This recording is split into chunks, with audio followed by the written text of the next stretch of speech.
Hello viewers, welcome to filmi craft. நான் உங்கள் அருண். இந்த எபிசோடில் டிஎஸ் ஈரே படம் எப்படி இருக்குது அப்படின்னு தான் இங்கே நம்ம பார்க்க போகிறோம். படத்துடைய ஆரம்பத்திலேயே கதாநாயகன் ஸ்கூலில் இவர் கூட படித்த ஒரு பொண்ணை ஒரு அலுமினி மீட்டில் சந்திக்கிறாப்புல.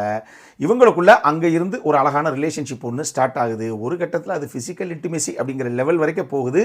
இதில் அந்த பொண்ணு ஒரு சந்தர்ப்பத்தில் தேசிய நீ கல்யாணம் பண்ணிக்க அப்படின்னு கேட்க போக, இப்போல்லாம் கல்யாணம்லாம் பண்ண முடியாது அப்படின்னு மறுத்துறாரு கதாநாயகன். இதில் சோகமாகி போன அந்த பொண்ணு வீட்டுக்கு போய் கிணத்துல விழுந்து சூசைடும் பண்ணிக்கிறது.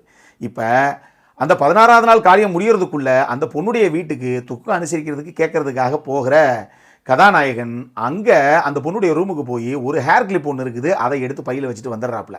இப்போ அந்த ஹேர் கிளிப் எடுத்துகிட்டு இவருடைய வீட்டுக்கு வந்த அந்த மொமெண்ட்ல இருந்து இவருடைய வீட்டிலேயே அடுத்தடுத்து அமானுஷ்ய சம்பவங்கள் அரங்கேற ஆரம்பிக்குது. இதுக்கப்புறம் இந்த கதையில் என்னதான் நடந்தது, இதுதான் இந்த படத்துடைய மொத்த கதையே.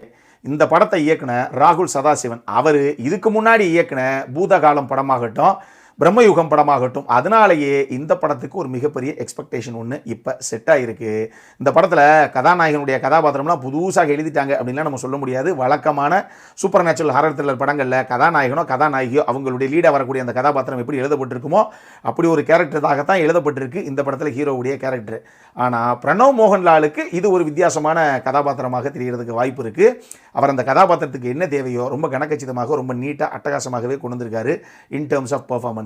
அவருக்கு அடுத்து ஜிபின் கோபிநாத் ஆகட்டும், ஜெயா குரூப் ஆகட்டும், ரெண்டு பேரும் ஓரளவுக்கு நல்லா எழுதப்பட்ட கதாபாத்திரங்கள். ரெண்டு பேருமே பர்ஃபார்மன்ஸில் அழகாக புல் ஆஃப் பண்ணியிருக்காங்க அந்தந்த கேரக்டரை. சுஷ்மிதா பட்டும் சரி, அர்ஜுன் அஜிகுமாரும் சரி, இவங்க ரெண்டு பேர் ரொம்ப கம்மியான ஸ்க்ரீன் ஸ்பேஸ் தான் இவங்களுக்கு. பட் கிடைச்ச இடத்துல இவங்களும் நீட்டாக கொண்டு வந்திருக்காங்க அந்தந்த கேரக்டரை. இதெல்லாம் போக ஷைன் டேம் சாக்கோ வெறும் ஃபோட்டோ அப்படிங்கிற லெவலில் மட்டும் சும்மா அப்படி வந்துட்டு போயிருக்காப்ல. ஒரு சூப்பர் நேச்சுரல் ஹாரர் த்ரில்லர் படம் அப்படின்னா நம்ம என்ன எதிர்பார்ப்போமோ அந்த மாதிரி இவங்க ஒர்க் அவுட் பண்ண ஒரு சில ஹாரர் எலிமெண்ட்ஸு, அதனால் கிரியேட் ஆகக்கூடிய அந்த ஜம்ப்ஸ்கேர்ஸு அப்படிங்கிறதெல்லாம் இந்த படத்தில் டெஃபினட்டாக ஒரு சில இடங்களில் ஒர்க் அவுட் ஆகத்தான் செஞ்சிருக்கு. குறிப்பாக இந்த படத்துடைய இன்ட்ரோல் பிளாக்கு டெஃபினட்டாக நம்ம எதிர்பார்க்காத ஒரு ட்விஸ்ட் அப்படின்னு கூட நீங்கள் சொல்லலாம். அந்த மாதிரி ஒரு சம்பவம் இருக்குது. ஷனாதுடைய சினிமோட்டோகிராஃபி ஆகட்டும், கிறிஸ்டோ சேவியருடைய மியூசிக் ஆகட்டும், படத்துடைய சவுண்ட் மிக்சிங், சவுண்ட் எடிட்டிங்னு சொல்லி சவுண்ட் டிசைனிங் டீமுடைய கான்ட்ரிபியூஷன் ஆகட்டும், மேக்கப் டீம், ப்ரொடக்ஷன் டிசைன் டீமுடைய கான்ட்ரிபியூஷன் ஆகட்டும்னு சொல்லி இவங்க எல்லாரும் சேர்ந்து தான் இந்த அளவுக்கு டெக்னிக்கலி பிரில்லியண்டான ஒரு படத்தை ப்ரெசென்ட் பண்ணியிருக்காங்க அப்படின்னு நான் சொல்லுவேன். இதுதான் இந்த ஹாரர் எலிமெண்ட்ஸ் எல்லாத்தையும் ஓரளவுக்கு நல்லா ஒர்க் அவுட் பண்ணுறதுக்கு இந்த படத்துக்கு மிகப்பெரிய அளவில் சப்போர்ட்டிங் ஃபேக்டராக இருந்திருக்கு. சரி, இதெல்லாம் ஒரு பக்கம் இருக்கட்டும். இந்த படத்தில் என்ன சார் பிரச்சனை அப்படின்னு கேட்டிங்கன்னா, இந்த படம் புதுமையான கதைக்களம் அப்படின்லாம் சொல்லிட முடியாது. வழக்கமான கிளீஷேவான காட்சி அமைப்புகளோடு இருக்கக்கூடிய ஒரு சூப்பர் நேச்சுரல் ஹாரர் த்ரில்லர் படம் தான் இது. என்னதான் டைட்டில் கார்டு போடும்போதே பேஸ்ட் ஆன் ட்ரூ ஈவெண்ட்ஸ் அப்படின்னு இவங்க போட்டால் கூட எனக்கு என்னவோ இந்த படத்தை மொத்தமாக பார்த்து முடிச்சதுக்கப்புறம், எங்க 2004 ஒரு தாய் சூப்பர் நேச்சுரல் ஹாரர் த்ரில்லர் படமாக வெளியான ஷட்டர் படத்துடைய உல்டா வெர்ஷன் தானே இது அப்படிங்கிற மாதிரி தான் ஒரு ஃபீலை இந்த படம் கொடுத்தது. ஈவன் இந்த கிளைமேக்ஸுக்கு இவங்க அரைவான விதம், அதை கன்க்ளூட் பண்ண விதமே எனக்கு அந்த படத்தை தான் ஞாபகப்படுத்துச்சு. ஏன் அப்படின்னு நீங்கள் போய் பாருங்கள், உங்களுக்கு தெரியும்.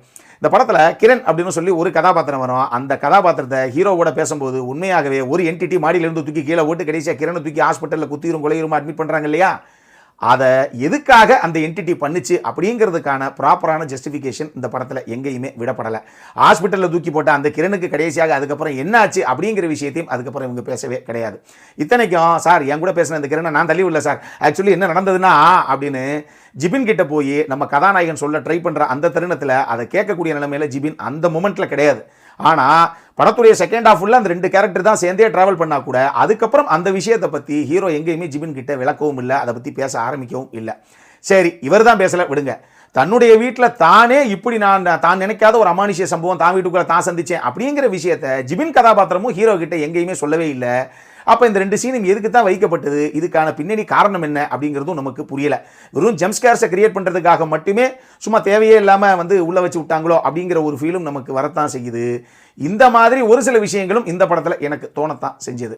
மொத்தமாக இந்த படம் எப்படி இருக்குது அப்படின்னு கேட்டிங்கன்னா, எதுவும் பெருசாக ஃப்ரெஷ்ஷாக இல்லாத பட் டெக்னிக்கலி சவுண்டான பட் கிளிஷேயான ஒரு சூப்பர் நேச்சுரல் ஹாரர் த்ரில்லர் படம் தான் இது.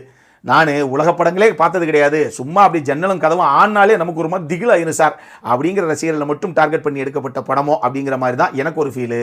மற்றபடி என்ன மாதிரியே நீங்களும் உலக படங்கள் எல்லாத்தையும் உருட்டி எடுக்கிற ஆளாலாம் இருந்தீங்க அப்படின்னா நம்மளை பொறுத்தளவுக்கு ஒரு ஆவரேஜான வாட்ச் தான் இந்த படம்.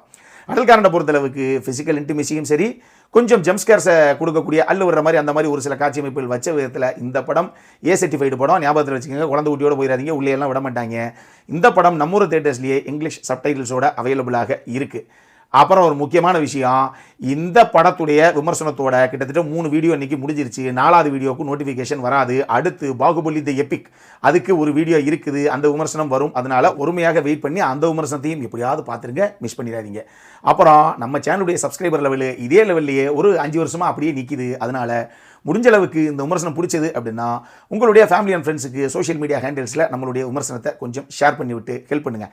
அப்புறம் என்ன, இதே மாதிரி இன்னொரு வீடியோவோட அடுத்த முறை உங்களை சந்திக்கிற வரைக்கும் இட்ஸ் அருண் சைனிங் ஆஃப்.